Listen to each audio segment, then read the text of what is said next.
Well, hi there. How are you? This is another glorious day that the Lord has made, and we shall rejoice and be glad in it.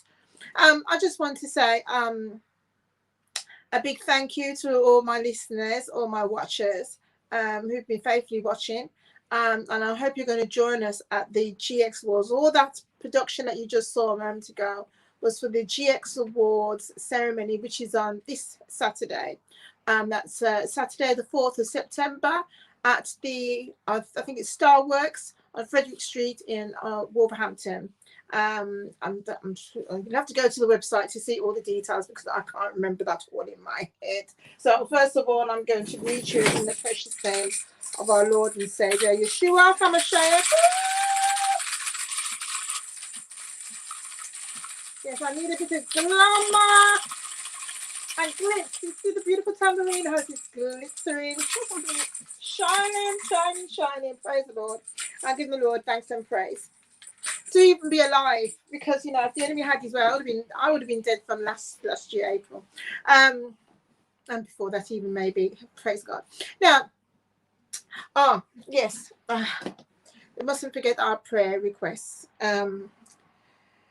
Lord, yes, our prayer requests. Here's one. It says, good morning, please pray for my friend Melissa. She's asking for prayer and asked me to place this request. She's going through heartache at the moment. She feels her heart is broken. Please pray that God will strengthen her through this difficult time and help to remain emotionally stable. Thanks so much, and God bless. Oh, yes, that is for Melissa. Hey, Lord, praise the Lord. And here is another one. This is this is a praise report for Pastor Peter Sockley, who comes on, I believe it's a Monday evening. His son went into hospital with COVID, and praise the Lord that he's getting better. We give God thanks and praise, because I had to put him on the maximum oxygen and antibiotics. This COVID, honestly, I don't even know what to say. Hey, Lord. Michelle.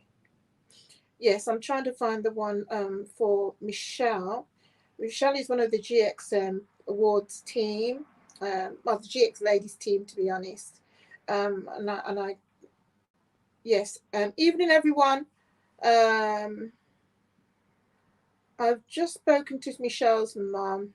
COVID has set into her lungs, and the doctors have said they are doing everything to help Michelle's recovery. We need a miracle right now. Continuous prayers for Michelle. And I know there was a bit of an update because I saw that earlier. Yes, greetings. But she's been placed into an induced coma. So please, let's all pray for Michelle. That's the ones are from off the site there. And ones from last week.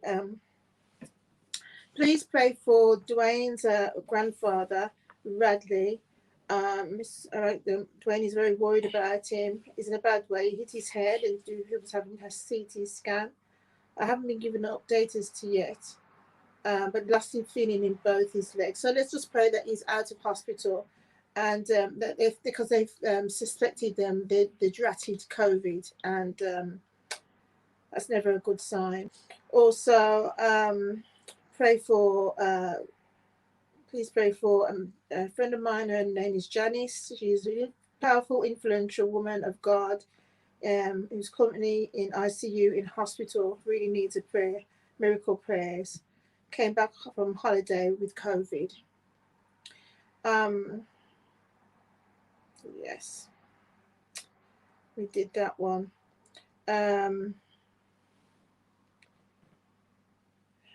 We got a sister Vicky who has gone in with breathing problems. Thank you, my sister, praying for her. That's for sister Vicky. And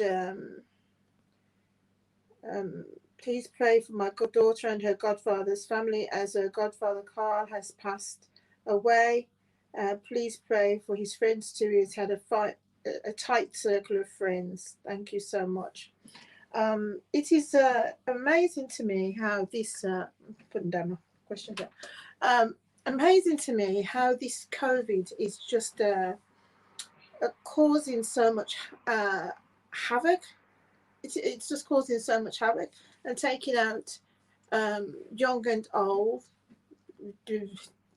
This race doesn't come into it. It's just awful. It's just awful, and people are in such a disarray. And apparently, if they see you outside without a mask, they're giving you funny looks, like you've got like dividing people at work. Being putting pressure on people, work colleagues, putting pressure on each other. So we should have had the vaccine by now. I know, even with my carers, I had to just put one straight the other day. I mean, COVID vaccine, and he took her out, and she's there going and telling other people to go and take it after what she went through. I just, you can't believe the craziness. But we give God thanks and praise for those who are going through and are reliant on Him, despite the pain they must be in, despite the family, disruptions. God is still God, and we have to just rely on Him. We do. We have to just rely on Him. And I say that because that's what I had to do. Even when my dad died from COVID pneumonia last year, I had to just rely on Him. At first, I never thought I would be able to get through losing my pappy.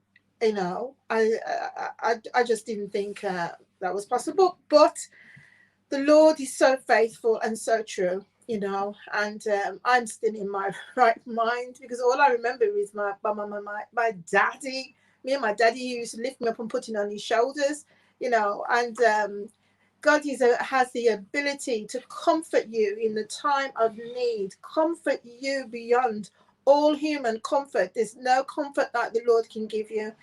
When you're in emotional pain, when you're in physical pain, the Lord is able. He is most able. Our most high God, our Abba, is able. He's able, and I'm sure He has proved Himself over and over to you, as He has proved Himself over and over to me. So we just give Him thanks. We give Him thanks. Right, with that said, I'm going to bring into the studio a beautiful young lady. I have to say, she's beautiful. She's a beautiful young lady, and she's just a gorgeous gorgeous personality, who I do admire a lot.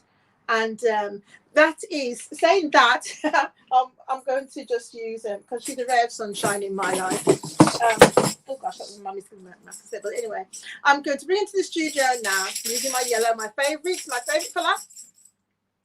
The beautiful, the wonderful, the delectable Gabrielle, Minister Gabrielle Dyer.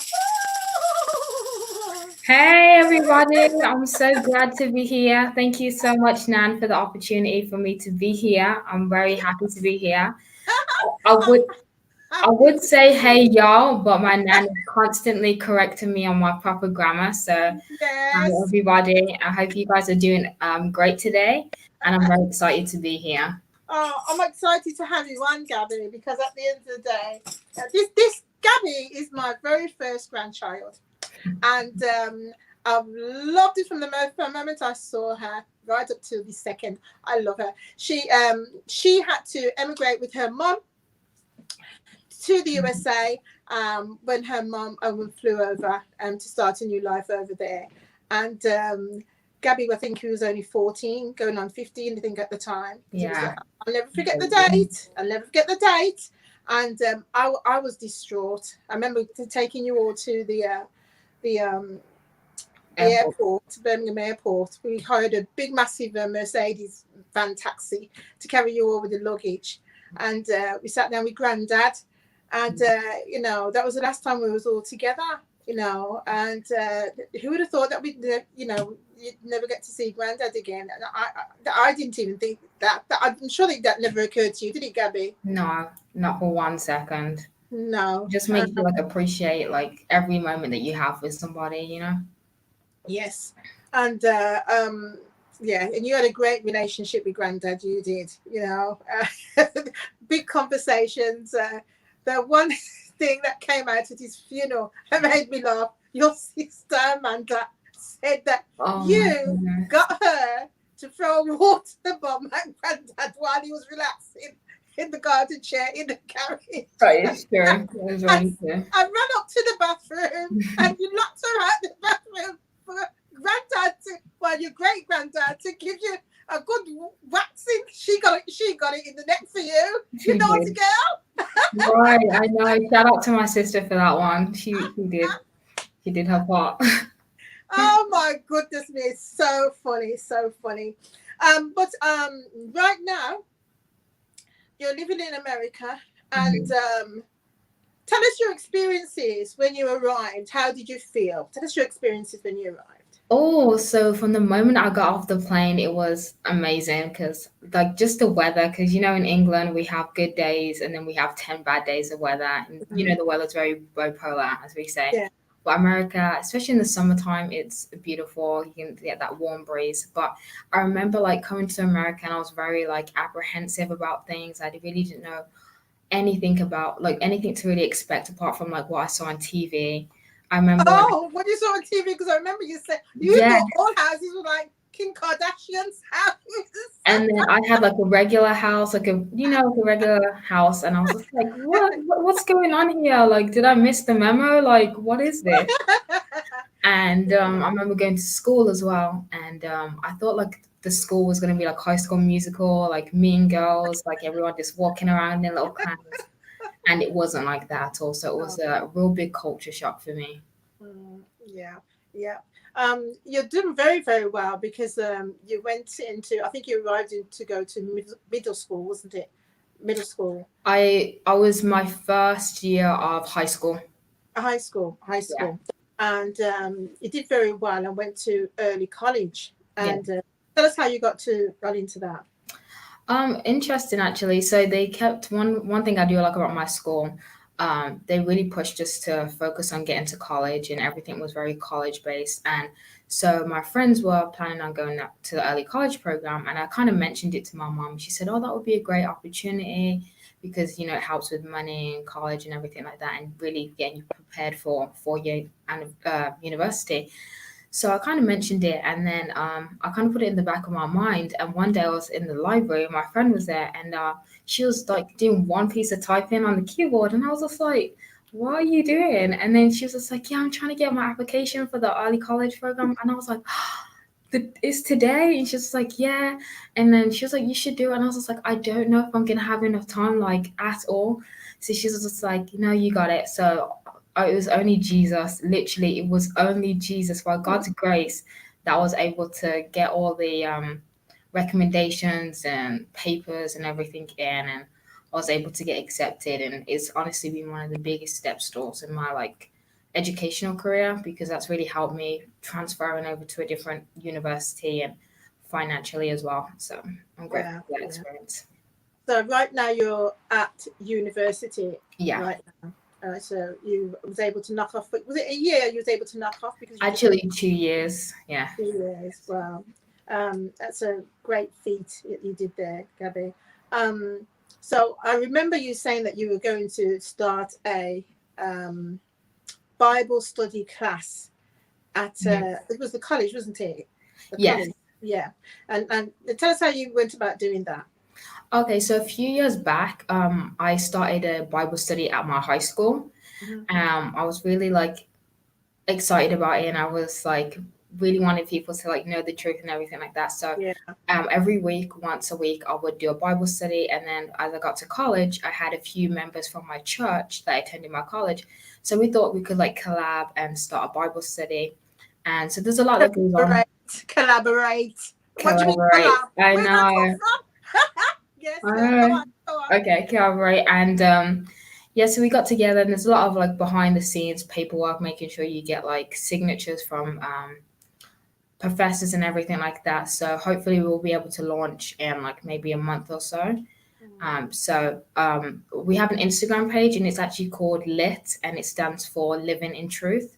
yeah. And so basically it's just for people on campus to be like recentered and have fun and just get to know God because a lot of the time people are coming in, they're bored, they want some type of stress relief and then they end up going and getting into trouble and going to parties when they can avoid it when we just have like little get-togethers, like we're gonna have like ice cream socials, mocha madness, which we're gonna have like hot chocolate and brownies and stuff like that, just to, fellowship and get to know each other and support each other in our college journey. Okay. So, what do you think the difference was between stepping into a new school over in America? Hmm. Should be in high school would have been considered to a secondary school because you're at secondary school over here when Yeah. you left. What was the difference between the two schools, between the American high school and the secondary school? Um, Was there a difference? yeah, there was a massive difference actually. One of the biggest things was definitely the culture because growing up in England, my school that I went to, Cash King Edwards, Sheldon Heath Academy, it was predominantly a white school, so I Hmm. was the minority. So that presented different challenges within itself, but it was a great experience. And then moving to America, the area that I lived in, the community that I lived in, was predominantly black. So it Hmm. was nice to get to see people that look like me and, really focus on black excellence and everything like that. But one of the biggest differences I would definitely say is like people. American people can be very expressive, very blunt, straight to the point, Yeah. cutthroat. So getting used to people just being like very open and like very abrupt with their emotions was a bit of a challenge, but I got through it. Yes. I remember when you started your Bible study class, and one of the ministers over there tried to hijack it off you, didn't they? Yeah. So what Talk had about that happened? story. Yeah. So what had happened was around that time I was taking a swim class, and so I had a teacher, and he seemed to be very nice, and we'd speak about God and everything like that. And so I'd mentioned that I wanted to start a Bible study, and he was just as, keen about it as well. So we were talking about the Bible study. Everything was going right. We was able to authorize it, get a room and everything like that. And I had told him that like this is something that I wanted to start, and I thought he understood that he would just be the teacher, basically co-signing the authorization for the room. But because teachers are not allowed to do anything religious at my high school before, Right. so I noticed that like after a couple of weeks, like whenever I wanted to do something, he was kind of like not understanding about it. And I believed in baptism and speaking in tongues and modesty and different aspects of like, the truth. And he wasn't very keen about it. And we ended up having multiple conversations to try and get down to the bottom of it and see eye to eye. And yeah, he just basically tried to take everything over. And then he started his own Bible study, which he wasn't supposed to do because he's a teacher. Mm, But yeah. I mean, I wasn't going to compromise the truth for him. So Mm, I just allowed him to do what he wanted to do, and I kept doing what I was doing. yeah. That's the first time that I saw you really stand up and take control, stand up for what you believed in. You Yeah. know, I was very, very impressed in how you handled the situation because you was never rude to him, but you didn't let him bulldoze you, which is one of the great traits that your mummy has as well. Yeah, she does. You don't let people just trample all over you. You have to find the right way to talk to people. There's always a right way and a wrong way. And Hmm. if you use the right way, you usually get the rewards from it. When you use the wrong way, you find yourself in a little bit of hot water. So, Very true. um, yeah, very, very true. And I remember one of the things I said to you is, Gabby, make sure you don't lose your English accent. You know, he said, why not? And I says, because your English accent is going to stand you in good stead when you're over there because they Very love true. the British accent. And and you did just that. I remember your sister, she was speaking American more or less the day. Oh, even my brother. I feel like after the first month, my brother was just like, "Hey, y'all, water." I was like, what happened? It's just so funny. And you and your mom have kept your accent, which is just great. And I remember your mom, she did say to me, she was driving along. I don't know what happened. I don't know what happened if it was if the police pulled her over for a light to give us. They call it a citation over there, isn't it? Yeah. And when he heard her accent, he says, "You're not from here. You're from. Are you English?" And she says, "Yeah." And he just let her off. He just let her go, And she's experienced a lot of that, Yeah. over there. Have you experienced any of that in the shops or with your colleagues, work colleagues, or? Yeah, oh, definitely in group settings, like if I'm with my friends and stuff like that, I'll get treated differently, or people tend to like want to speak to me a little bit longer, or like my professors, they'll be like, "Where are you from?" And so that's a really good like opening to like, conversation and, you know, meeting new Yes. people, I guess. It's kind of funny because it's like they don't think that you're black. They don't see you as black. You're not No, black, are you? You're black, I'm but you're not not that bad. black.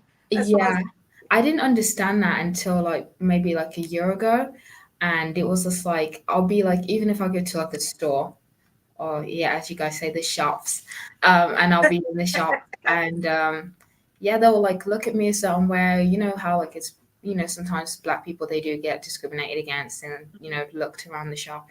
And then they'll, say, "Oh, is that all?" And I'll be like, "Yeah, thank you," or something. And I'm like,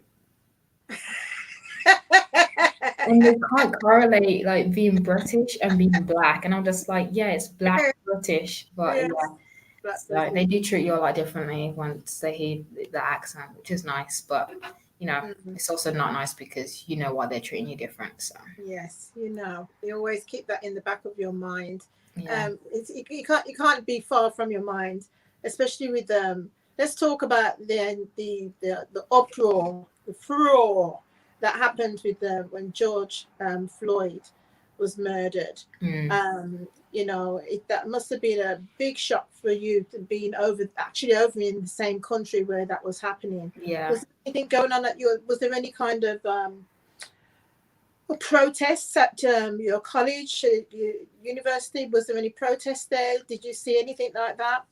Yeah, actually, a lot of my friends were going down to like, so I live in Metro Detroit, and then Mm, like Detroit areas, like the city. So a lot of them were going down there to riot and protest, and there was other like people that had been like, wrongfully arrested and killed and stuff like that. Especially with like, there was a lady called, I think her name was Sandra Bullock. She was mhm, in yeah, jail and in prison actually, and they ended up like killing her, but they took her photo, and the way they positioned her like made her look like she was still alive. yes, All of yes, these things for that. just added fuel to the flame. So a lot of people around, not particularly in my neighborhood, just not a lot of people that I knew, and especially on social media, it was getting a lot of light, and you could definitely see the friction between the different communities, Hmm. and it just really shows you how much media plays into part of like how people think and how people treat each other based on what they're viewing online. Yeah, absolutely. The media can turn the populace against, the authorities if they want to, and then they can turn people against each other, which is what you were seeing over here in Yeah, the UK with the COVID matter. exactly. Certain things are not covered, which should be covered, and it's feeding people wrong information, or very sparse information, or the Mhm. side of information that they want people to know, um, which is it doesn't allow people to make firm, right choices. Right choices is the topic actually what I wanted you to speak at the women's conference, Yeah, Women's Woman Conference, which is coming up on the 18th, Saturday the 18th of September. yeah. Yeah, woohoo! Well, excited for that. Yeah, yeah, absolutely. Um, um, online. So Mhm. I don't think we're going to be going out of back into a building for Okay. this year. It's going to be a second year of online, but it's at least it's been able to continue. And this is going to be the first time you're going to speak because you've been going since you was what? No, I mean that's so Almost in the about womb. 9. Yeah. Yeah, you've been going since you was about 9, and Mhm. yeah, it was just great. I've got lots of photos of you and your sister there. Right, so university. Mhm. How do you find university over there? So I just started again. So this is like my first week, like being back since summer. So it's definitely a little bit overwhelming. Because there's just so much information and like in high school or secondary school you kind of used to like teachers like oh, where are you going, are you looking for this class, or do you need any help, sweetie? But Yeah, university is its own ball game. Like you're literally you're like an individual, like just having to make your own decisions and choices, and literally you have all the say so over your education. So if you want to get that help, you have to put yourself out there. No one's gonna remind you about due dates or different yeah, things, and you just getting to know people as well, making the right relationships and making connections that can help you in the future as well. So it's a good yeah, experience, I think. yes. I remember when you told me that you were thinking of being one of those anesthetic nurses. Yeah. And is that still the road that you want to? I mean, I do know the answer. But is that still the road that you still want to go down? Funny you should say that actually, because my professor was actually asking us what we wanted to become, and I definitely said like I wanted to become a nurse anesthetist. So basically, a nurse that deals with like pharmaceutical drugs during like operation, and then a traveling nurse because I really like the idea of like being able to have that freedom and flexibility in my job and move to different states and countries and stuff like that. So those are my two options at the moment. But once I get deeper in the field, I'm sure I'll be more pinpointed on what I want to do. Let's just elongate that a little bit. So, with this traveling nurse, what does that mean? So basically, what it entitles is that you become a nurse, you become like a registered nurse, and then you can pick like a specialty. So you might want to do peds, which is pediatrics, ICU. Yeah, There's different ones like a midwife. You can also do like in the army. So nursing is a great field actually because it's a array of different specialties that you can get. And yeah, then with traveling nurses, what you'll do is you'll have a contract. Some contracts can be um, a month. Some contracts can be like 9 months. It really depends. And mm, so what happens is you'll fill out a contract with a hospital, and they will send you on a placement. So they may send you to Hawaii or they may send you to Australia, and you basically will do an assignment. So wow, typically nurses work 3 days a week, mm, three 12-hour shifts, and then you're done for the week. And then, but sometimes if you do travel nursing, because there's like a lack of nurses there, you'll be expected to maybe do like 4 or 5 days of the week. yeah, And wow. so, but with that, you accept the contract, you fulfill your contract, and once it's up, then you can just look for a different placement, and you're able to just travel and help the hospitals and help the patients wherever, um, whatever fits in with your schedule and availability. So they can send you as far afield as Australia. I heard you say. Yep, literally What? anywhere they can send Wow. you, literally, because they need nurses everywhere, especially with COVID now. Yeah, They're desperate for extra healthcare professionals. yeah, yeah. Excellent, excellent. Right. So when you left here, you was going to a church that wasn't too far from where you lived, and yeah, and you had started going to a church over there. What was the difference in churches? Would you say? Oh wow, yeah. So in America, there's literally a church on every single corner.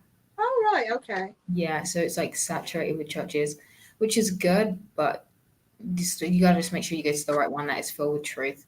Yeah. Um, the church that I go to now, I really do enjoy it because I feel like I'm getting spiritually fed. I feel like even like last week, they had a youth service, so the youth was able to like, sing, bring the word, testimonies, and they literally conducted the whole service by themselves.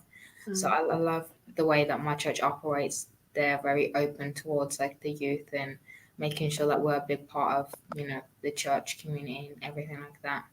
Yeah.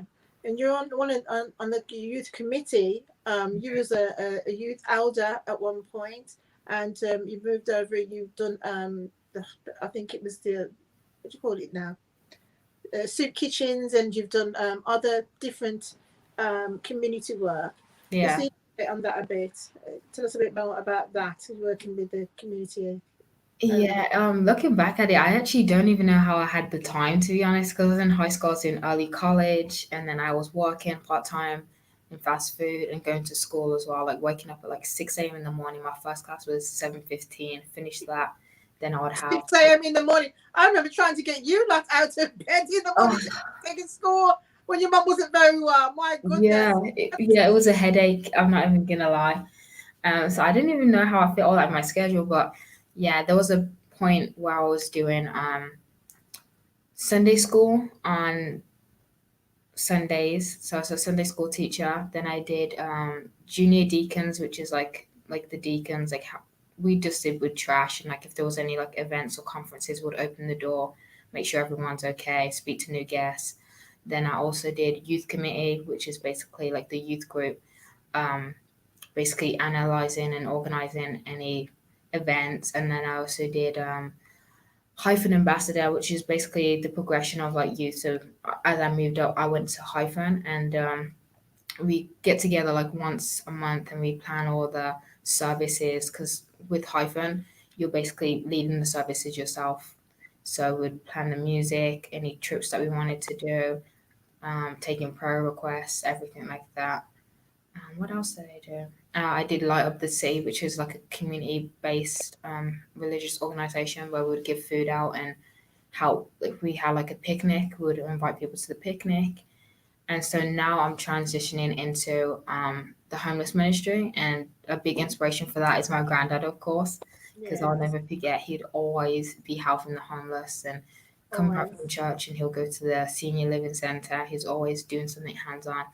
And I Mm. remember we couldn't do it as the years went on, but I remember when I was young, and I'd always used to like beg him to go to the soup kitchen. He was like, "You can't come, you can't come," and I'm like, "Please, Granddad, please," and he would take me. And yeah, it was a really humbling experience because you get to see like people, and I never forget like sometimes we'd have so much food, we'd give people extra.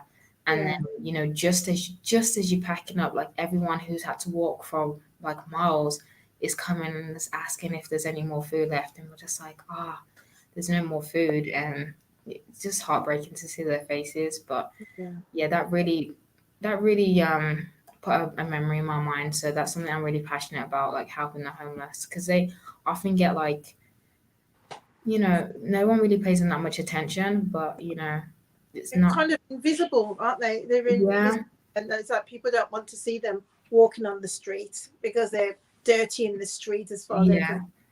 They think that they think everybody that's on the street literally takes drugs, or Yeah. but it's circumcision. Like some people, could help it and some people can't. A lot of people don't even have savings, so like 1 month of like not paying their mortgage or their rent can really throw them off. Mm. So Yes, very true. You never know the reason why someone could be on the street. As you said, it's not only drugs and drink. They could the marriage could have broken down. They're kicked out of their house. Anything could have happened. That find themselves out there. I think a lot of people live from paycheck to paycheck. They depend on that end of month paycheck, and if it doesn't come in, they get sacked or let go or whatever the situation, you know, things can drastically change in the life of not only them but their children as well, their family unit. Um, right. So now, what do you plan to do as the weeks and months are progressing? Now you've started university again. Is this the final year, or is next year the final year? I actually have 2 more years because I'm in the nursing program. So Right. the nursing program is like 2.5 years. Hmm. Right. So So you're going to carry on with that, and you're going to carry on in the youth ministry as well, and you're working. How mhm. many hours a week are you working? I just recalculated my new schedule, and it's about like 29 hours a week. Right. So how do you fit it all in? How do you do it all? Jesus knows. That's all I'm gonna say about it, because Oh my me God, Gabby! physically, if Oh, Jesus can do Jesus! it, it All is about not gonna my get love. done. He It's won't not. add it to the day is that there's nothing else like the love in Jesus. No, not one. No, not one. Lord. Bless the Lord. Bless the Lord. Yeah, He Mhm. knows. He's giving you the strength to get it done, Yeah, because you I are know it. helping a lot of people. I can't remember how many, but how many people have you brought to Christ? How many people have you brought to church now? Um, I can't even like say, to be honest. I've brought quite a lot of people, to be honest. Yeah, yeah. Um, I lost count, to be honest. yeah, I was really, really shocked when you just started. I mean, you don't even feel any way in just asking people and just inviting them, or getting your mum to go and pick them up when yeah, you were younger, because you're driving now, aren't you? I mean, yeah. I could, you blew my mind when you're talking about you're going to start driving at 15 and thinking, what are you talking about? Yeah.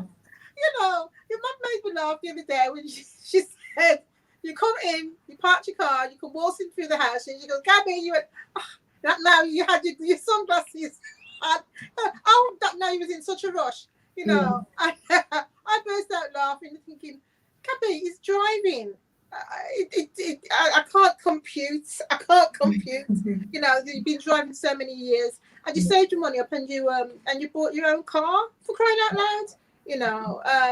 Do you think you would have done all of this that you're doing now if you were still in England? Great question, actually. Me and my mom often talk about this a lot, and I honestly don't think I was. Um, I remember reading something and it was really interesting, and there's a type of fish, and I don't know what type of fish it is. I think it was a shark, actually, but they put it in like this glass container, and because the shark was in this glass container, it only grew like maybe like a couple of inches long. But once they took it out and they put it in like a bigger area, I think it was like a pond or something like that, they put it in, like the sea or something, it was able to grow like almost like a foot. Right. And what that kind of spoke to me is that like sometimes your environment doesn't allow you to grow. So Gabby, if I Gabby, was, Gabby, Gabby. Loving that one. I love so that one. if Wow. I feel like if I was still in England, with my family, my friends, where everything is comfortable, I wouldn't have been pushed to do Bible studies. I wouldn't have been pushed to, you know, save and get my own car, because everything is pretty close knit. You can go on the 71 or the 17, if I'm remembering the buses correctly. 71 to Solihull, 17 to town, and everything is so close knit. But like in America, literally, you pretty much can't walk anywhere. So things like that just push you to like have to just get on with it. So I think that moving has really been a great stepping stone for my success, because honestly it's just pushed me outside of my comfort zone. Once we get past like that comfort zone that the enemy wants us to be in, we're able to do so much more. We can push ourselves. Like, God doesn't want us to always be comfortable, because if we're comfortable, we can't grow, and we don't depend on Him because we're relying on our own strength. Yeah, absolutely. And that is the thing that we find all the time, because as human beings, we want to be comfortable, you Mm, know. But as you said, when you get comfortable, then you don't push yourself to do anything else because you're comfortable and yeah, it's easy. I think I spoke to your mum about this very subject. From your home to her workplace to the church you were going to picking you up from school, from Kesh, to yeah, picking up your sister and your brother who was at nursery when you first started. Gosh, so many years ago. Yeah, thank you. Um, I think it was in a like a 2-3 mile radius. yeah. No, it was just very very small Close knit. area. Yeah, Yeah, the only time that she really went out of that area, because even Asda, Walmart, you call it over there, yeah, was in that same area. yeah, And we lived in the same area. Granddad, and myself, and Nana before she died. Um, we lived in the same area. I had my house in the same area, so it was very, very close. But now you live in a much bigger area. You said you have to go. I mean, to go to Asda is like a less than a 5 minute drive. Yeah. To go to Walmart over there, the closest one to you is how far? Well, we actually live quite close to a Walmart, so it'll be like maybe like 5-10 minutes. But Oh, anywhere other than that, like the big mall, it's gonna take like 35 minutes at least to get. oh, okay, wow. And that's driving. You can't even walk to that really. Yeah. I was looking forward to coming over there with Granddad, but obviously that's not going to happen. I'll be coming by myself when they lift all these um, restrictions that they've got. I don't. Well, what are the restrictions for traveling over there? Right now, I think they're pretty lenient as long as you have your mask. They're not requiring any COVID vaccinations right now. They're just saying that you have to have your mask and Okay. making sure you just distance in. But yeah, when we went to Florida the other day, they didn't ask us for much, to be honest. Just a, Oh, right. So they didn't say that you had to be vaccinated, and they wanted to see some evidence of that. Okay. And that was going for there and coming back as well. No yeah, restrictions at all. no restrictions. But that was within the States. I don't know how it would be with like for Europe. Yeah, I think it's a You bit guys are more different in strict Europe. than that. Yes, because I think they don't they have to pay some kind of fee to get back in the country and to get their tests. have to get some tests when they come back, and then they have to put. We was listening to on the radio the other day. They have to when they come. They have to go to a government chosen hotel, and they have to pay a large amount. I think when it first started, it was about £1,700. I think they had to pay for each person. So if a Oh, family of that's six ridiculous. had been caught over there when they started up this fee.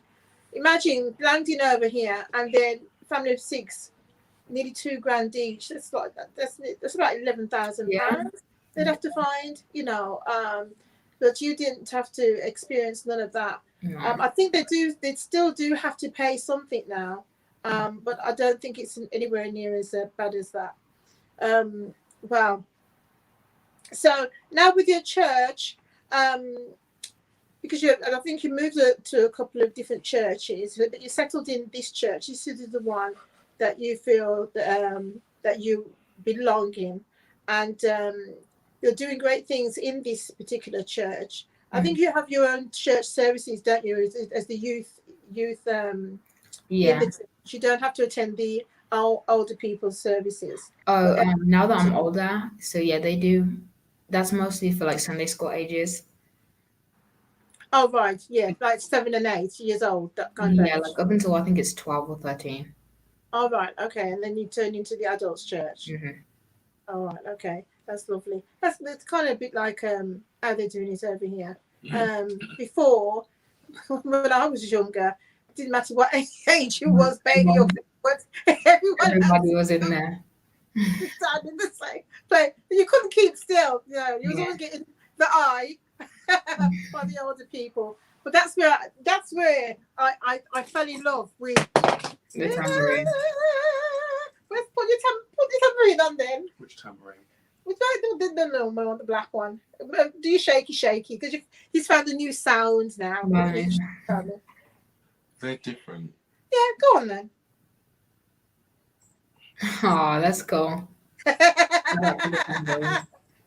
Yes, indeed. So the future now looks bright for yourself. You've got it all mapped out. Mhm. Do you keep in contact with your friends over here? Have you kept in contact? Were you able to keep in contact?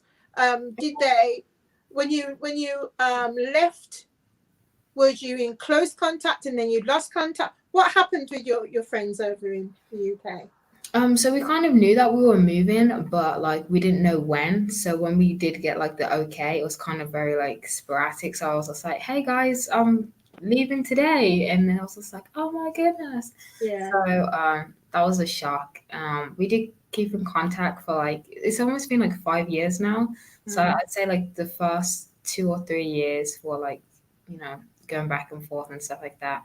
But as the years have gone by, it's kind of dwindled down now because Yeah. we've like literally, I knew them when I'm 14 and I'm almost 21 now. So our mindsets are like so much different. But I do love all of my friends.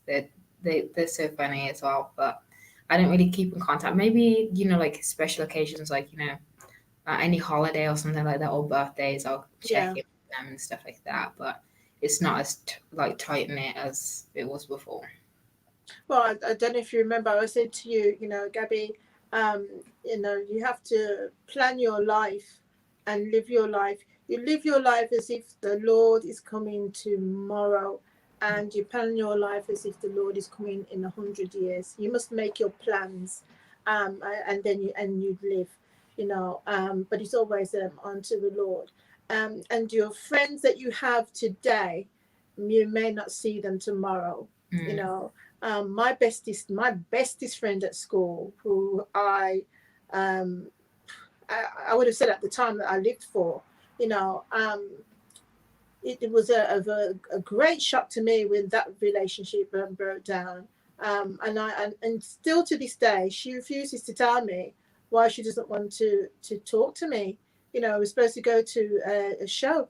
Supposed to go to a show at Central Station in London, and I turned up at a flat in London because she'd moved from Birmingham to London, and I sat out in that car for over 2 hours. Kept going and knocking on the door, and I said to the next door neighbour, is she in? She says, yeah, she's in. We can hear her moving about.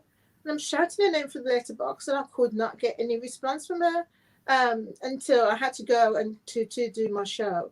And in the morning, bright and early, I couldn't wait to phone her office because everybody in her office knew who I was, even though she was down in London and I'm in Birmingham. And the chap usually answered, "Oh, hi there, this is Marcus doing it for you." And it was, "Oh, hi there, I'll get Jenna for you when you come back. I'm sorry, she's not in today." Mm-hmm. And that's what I got for about 9 months. I got this. I could not get hold of her. Speaking to her family, no one knew what was going on, and so I just had to leave it until I saw her at another friend's wedding. Well, probably about 10 years later, and I went up to her table, and all her family was there, and her mum, and I spoke to her, and asked her, what happened. And she said she didn't know what I was talking about. And I thought to myself, wow, maybe you just need to just let this one go. Some things you just have to let go, because if you put your mind onto it, it can kind of send you crazy. Because you don't. My pastor always used to say, Sister Chrissy, people are people, people are people, and that's how it goes. Sometimes you can feel that you do things for people, and you expect that they will, in your time of need, that they'll do for you. Yeah. But no, it doesn't always work for that. You seldom get one. I've got one sitting right here beside me, and I've known him, my goodness, longer than you've been alive, that's for sure. Wow. And he's been there for me, do or die. When I had the accident, he's bringing round my vegetarian and my vegan meals and everything. So when you get a good friend, you hang on to that good friend and nurture that, and always tell them about the Lord. Yeah, I've been looking forward to having this interview with you, and I'm glad you said that you would do it. And see, it wasn't as bad. It's like when you first went away, every day you was phoning me. Now the time difference is like 5-6 hours. And every week I was so tired because I wasn't going to sleep until 6 o'clock in the morning after speaking with you until your mum was saying, "Mom, you got to stop talking to Gabby all the time. She can't go to sleep." Because we're just chatting from one subject to the other. You're a delight as a granddaughter. I love you to bits. Is there anything that you would like to say as we're going to be closing down now? I just want to say thank you again for the opportunity. I want to thank everyone who's been working behind the scenes. Shout out to you guys, because you've really made this look very professional. It's been such a great, smooth process to be on. It hasn't been stressful one bit, so I appreciate that. And for the listeners as well, I'll just say my favorite scripture is Proverbs 3 verse 5. Trust in the Lord with all your heart and lean not on your own understanding. In all your ways, acknowledge him and he shall direct your path. So as long as you put God first, then he will meet you halfway. And there's sometimes it feels like, you know, you're in like this mud and you can't get out, but it's only because like God has a domino effect. He makes sure that everything is in the right order, in the right place. So maybe you might want a job, but he has to make sure that this person is removed for you to be in there, and to make sure that everything is in alignment with him so that everything runs smoothly. So just trust in him, and he'll never fail. Oh, glory to God. You hear that? I heard another song. He never failed me. He never failed me. And there's no yet about it. He never fails anytime. Yeah. Gabby, you have been signed, sealed, and delivered. You have been reeled in, you know, and it's been an absolute pleasure. I want you to stay on the line. Oh, we've got a shout out. Alrighty, Who's so down? shout out to Jenny. She said, "Amen." Well done, Gabrielle. Thank you so much, Jenny. We appreciate you. Thank you for tuning in. Thank you, Jenny. That's lovely. That's lovely. Gabby, it's been an absolute pleasure, as always. And see, I told you, it's not difficult. It's just like you're talking to your nanny on the phone all the time. Yeah, it You is. know, it's been just wonderful having you on, and you're going to go on to do great and mighty things. Love you to bits. So speak to you in a bit, but we are out.